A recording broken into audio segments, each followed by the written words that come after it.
네, 다시 돌아왔습니다.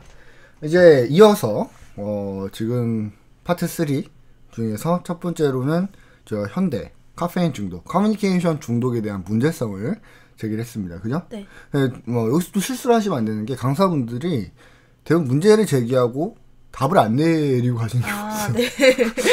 이게 문제예요. 맞죠? 아, 맞아요. 문제예요. 네, 맞습니다. 다음 이렇게 넘어가시는 분들이 계시는데 그렇게 하시면 좀 문제가 생길 수가 있어요.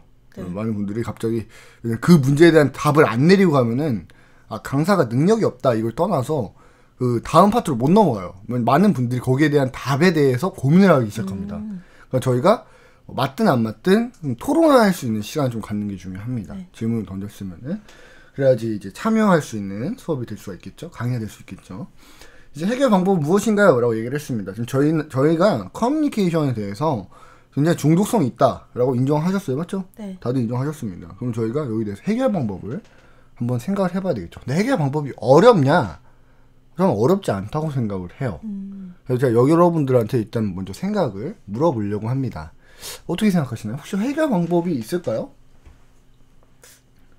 좀 극단적인 거 말고는 생각이 잘 안 나는데. 어떤 거? 어떤 거 한번 얘기해 보시겠어요? 아까 말씀하신 것처럼 네. 뺏어야죠. 이렇게 뺏는다. 네. 휴대폰을 뺏든지 그렇든지. 저는 일단 커피 중독을 해결하는 방법을 알아야 될 것 같아요. 왜냐면 비슷하잖아요. 네. 그쵸? 근데 맞아요. 굉장히 심각하신 분들은 커피 중독을 뺐죠. 네. 아니 커피를 못 마시게 뺐고 네네. 하잖아요. 근데 많은 분들이 커피 중독을 해결할 수 있는 가장 좋은 방법 중에 한 가지가 뭐냐면은 바로 다른 취미 생활을 갖는 거라고 해요. 커피 대신 마실 것을. 아니요. 마시는 거 말고 커피를 마시는 이유 중에 한 가지가 무언가에 지금 집착을 하고 있다는 겁니다. 사실. 네네. 그래서 저희가 SNS에 집착하는 사람들의 특징을 보면은 뭐라냐면 스토킹 짓을 하고 있다는 거예요. 사실 커피는요, 커피에 집착하는 거고요. 커뮤니케이션에 집착하는 게 아니라요. 사람한테 집착을 네. 하는 거예요, 사실. 네. 관심을 먹고 싶어 하고, 네. 뭔가를 얻고 싶어 한다는 겁니다. 근데 그런 사람들의 특징이 뭐냐면 열등감이 있다는 거고, 만약 그런 열등감이 없다고 해도 커뮤니케이션 중독. 그러니까 사람에게 집착을 하게 되면은 자존감이 자꾸 떨어질 수밖에 없는 네. 거예요. 맞나요? 네. SNS 계속 보세요. 근데 제가 그 얘기를 한번 하고 싶습니다. SNS를 끊는 것이 좋긴 좋아요. 왜냐면요.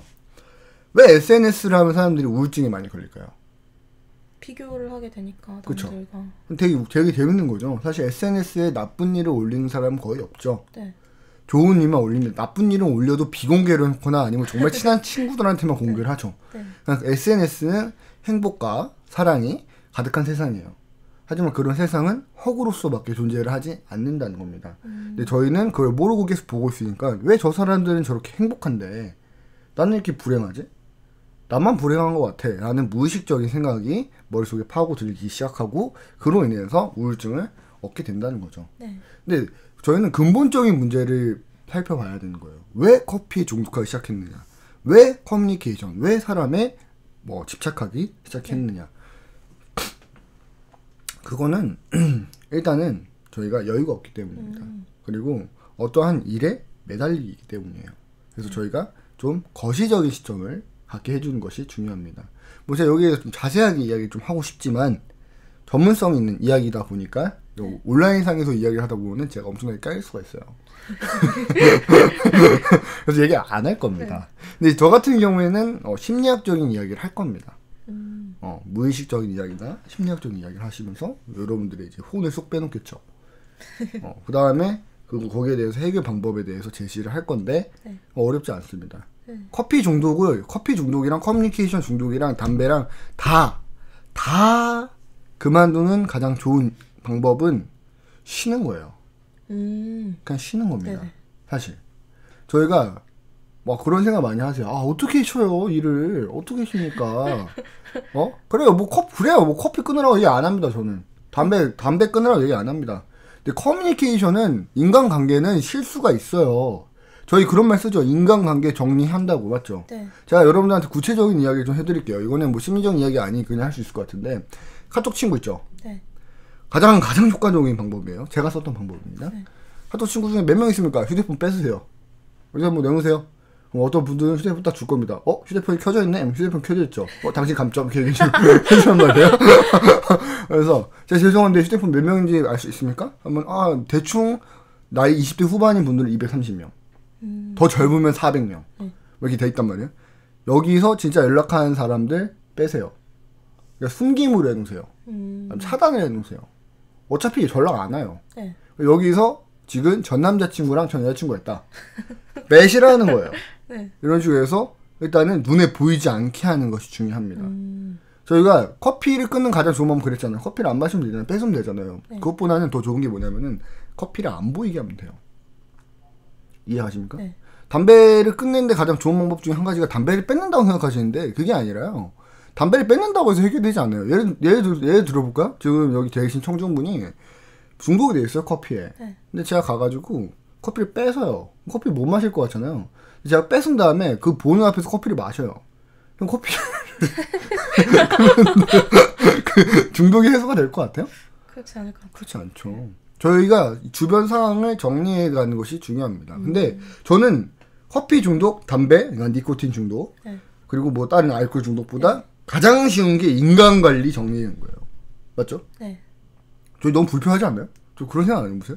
왜 내가 이렇게 많은 사람들한테 명절 때마다 손가락 아프게 연락을 해야 되고 많은 사람들한테 신경을 써야 되는가? 도대체 나 자신은 무엇인가? 라는 거죠. 네, 저는 지금 여기 나오는 커뮤니케이션 중독을 해결할 수 있는 방법 중에 뭐 한 가지만 알려드릴게요. 그러면 몇 가지가 있는데 제가 굉장히 중요시 여기는 것 중에 한 가지 여기 안 넣었어요. 그래서 그냥 얘기를 해야 될 것 같아요. 일기를 쓰세요. 네, 일기를 쓰시면은 해결됩니다. 일기를 쓰시고 일단은 뭐 구체적인 방안으로는 카톡이랑 페이스북 지우지 마시고요. 줄이고 네. 그 다음에 일기를 쓰시는 게 가장 중요해요. 왜 일기를 써야 될까요? 진짜 나만의 속마음을 알기 위해서. 굉장히 좋습니다. 뭐 저 같은 경우에는 사실 지금 제가 이 강의를 짜면서 하츠코라는 이름을 쓰잖아요. 원래 제가 주 종목이 스토리텔링입니다. 맞죠? 네. 스토리텔링들의 특징 중에 한 가지가 뭐냐면 정신병자라는 거죠. 스토리텔링은 뭐 여담이지만 이야기꾼이라고 하잖아요. 네. 강사분들은 이야기꾼의 성질을 다 갖고 있어요. 말을 굉장히 잘하시잖아요. 저보다 말씀 잘하시는 분들은 너무나 많아요. 이야기꾼의 특징이 뭐냐면요. 자신이 하고 싶은 말을 하려면 그건 이야기꾼이 아니고요. 남이 듣고 싶은 말을 해야 돼요. 네네. 남이 듣고 싶은 말과 자신이 하고 싶은 말의 교집합인데 퍼센테이지를 많은 분들이 남이 듣고 싶어하는 말에 좀 쏟습니다. 그건 좀 잘못된 거지만 더 높다는 거죠, 비중이. 네. 그렇게 되면 무슨 현상이 일어나면요. 커뮤니케이션이 일방적으로 변해요. 네. 내가 하고 싶은 말 못합니다. 근데 이게 지금 현대 사회의 문제예요. 현대에 있는 현대 커뮤니케이션의 가장 큰 문제가 아까 처음부터 얘기했었죠. 하드 나인스부터 얘기했지만 네. 자기 중심적인 커뮤니케이션이 존재를 하지 않는 것이 1차적인 문제다. 그쵸? 네. 그러면은 나는 누구랑 내가 언제 내가 진짜 하고 싶은 이야기를 하냐? 어디다가? 일기장에. 그래서 그런 얘기가 있어요. 이야기꾼은 절대로 자신이 하고 싶은 말을 직접적으로 하면 안 된다. 만약 해야 된다면은 할 수 있는 공간은 일기장으로 한정될 수밖에 없다라는 것이 이제 좀 많이 알려져 있어요. 네. 그래서 일기를 쓰게 하시는 법이 가장 좋습니다. 재밌잖아요, 그렇죠? 네. 그만 좀 오픈하자고요. 그만 좀 오픈하세요. SNS 좀 그만 좀 올리시고요. 하실 거면요, 싸이월드 일기장 있습니다. 왜 비웃으시죠? 싸이월드 일기장. 네. 싸이월드 가셔서 거기에 올리세요.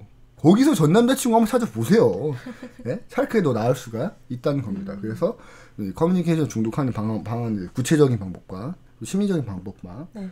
뭐 이런 식으로 이야기해 주시고 결론은 무엇이냐? 쉬어야 된다는 겁니다. 중증이시면 쉬셔야 돼요. 자, 여기서 만약에 제가 여기서 커피를 한잔 한다면은 아무도 저를 커피 중독자라고 생각하지 않아요. 맞죠? 근데 아까 어딨어? 여기서 커피를 하게 되면은 다 커피 중독자가 돼버립니다. 그런 것처럼 쉬면서 자신에 대한 생각을 하면서 중독을 해결할 수 있는 방안을 모색해야 된다. 이런 식으로 이제 마무리를 지어주시면 되는 거죠. 그래서 이제 마지막에는 이제 글귀를 한 개 남겨주시는 겁니다. 커피와 커뮤니케이션의 공통점은 우리의 삶의 필수이지만 중독된다면 삶을 망칠 수밖에 없다. 라고 말씀을 해주시고 여기까지 이제 커피 중독에 대한 이야기를 마치는 거죠. 네. 어렵지 않죠? 그렇죠? 네. 이제 파트가 점점 진행이 되잖아요. 처음에 시작하면 하대 나이스는요. 하대 나이스랑 인트로 부분은 모두가 저랑 똑같이 할 수밖에 없어요. 맞죠? 네. 그런 식으로 해야지만 주목을 끌 수가 있고 효과적으로 나오시는데 파트 2, 그 다음에 파트 3 넘어가면서 거기서부터는 강사의 개개인적인 개성과 능력에 따라 좌지우지 됩니다. 강사분들 중에서 잘못 생각하시는 것 중에 한 가지가 강의를 공부하면 되지. 그런 건 존재하지 않아요. 강사 자기 자신을 레벨업을 시키셔야 돼요. 그러니까 뭐 스토리텔러면 이야기를 굉장히 공부를 하셔야 돼요. 내가 제일 짜증나는 게 뭐냐면요. 이거 좀 얘기를 하고 가야 되겠어. 어차피 다음에 이제 마지막 파트니까. 스토리텔러라고 해놓고선 그런 분들이 좀 계셔. 자, 감성 스토리텔러래. 감성 스토리텔러가 뭐예요? 좀 감성적인 이야기하는. 근데 스토리텔링은 원래 감성적이에요. 네. 야, 이건 마치 전설의 레전드 이런 거랑 비슷한 단어인 거죠. 음속의 소닉, 전설의 레전드, 느낌 같은 느낌? 이런 거잖아, 사실. 뭐 그럴 수 있어요. 뭐 당연히 뭐 강조를 하시는 거니까. 근데 뭘 공부를 했냐 이거예요. 감성 스토리텔러라고 하면 스토리텔링 공부를 하신 거예요?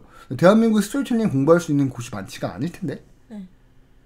거기에 대해서 증거자료 제시하지 않으면 많은 강사분들은 청중분들에게 비웃음을 살 수밖에 없습니다. 맞죠? 네. 예를 들어서 그래서 강사분들 중에서 그거를 잘 깨닫지 못하시고 콘텐츠에만 집착하셔도 안 되고요. 그렇다고 해서 뭐 다른 말도 안 되는 거 스펙에 집착하시지 마시고요. 본인의 진짜 능력을 좀 키우세요. 근데 말솜씨, 말 잘하고 이거는 그 전에 나도 그 김민영 감사분도 얘기를 하셨던 것 같아요. 책 읽었는데 많이 안 읽었어요. 자기계발서를 안 좋아해서 나오는 것 중 한 가지가 많은 강사분들이 콘텐츠를 달라고 한다 자기한테. 그러니까 그 김민경 강사분 책에서 읽었나 내가 나왔는데 콘텐츠를 달라고 하는데 콘텐츠는 줄 수가 없죠. 왜냐면 저도 안 되는 게 제가 입고 있는 옷을 달라는 거예요 사실. 네네. 근데 되게 재밌는 게 저는 후드티가 잘 어울리는 사람이고 이 사람은 정장이 잘 어울리는 사람인데 네. 이 사람한테 주잖아요. 그럼 후드티를 잘라가지고 정장처럼 입고 다녀요. 단추를 메고서는. 굉장히 웃긴 거예요 사실. 네. 말이 안 되는 건데 그렇게 달라고 하고 대부분 강사들 할 때 뭘 하려고 하냐면 내가 말을 잘하니까 강사를 해야지. 그건 좀 잘못된 거예요. 그러니까 노래를 잘하니까 가수를 해야지. 이건 맞는 거 같잖아요. 네. 근데 사실 아닐 수도 있어요. 노래를 잘한다고 꼭 가수를 할 필요는 없어요. 노래를 잘하시면 노래방 사장 하셔도 되고요. 뭐 굳이 뭐 딴짓 해도 돼요. 뭐 네. 아빠가 돼도 되고요. 가수가 되려면은 사업자적인 마인드도 있어야 되고 네. 그 트렌드를 좀 볼 수 있어야 되잖아요. 네. 그러니까 말을 잘해야지 나는 말을 잘하니까 강사가 돼야지 이것보다는 강사가 되기 위해서 말을 잘하는 부분 한 가지를 갖고 있구나. 그나마 다행이다. 근데 이게 없어도 상관이 없습니다. 왜냐면 이건 노력하면 되니까. 네. 사실 노래도 노력하면 된다는 말이 많아요. 뭐 재능도 약간 좀 필요하게 하겠지만 뭐 어쨌든 그렇습니다. 여기까지만 하고 네. 다음 파트 녹음을 가도록 하겠습니다. 여담이에요? 막 너무 지루한가? 아니요, 좋아요.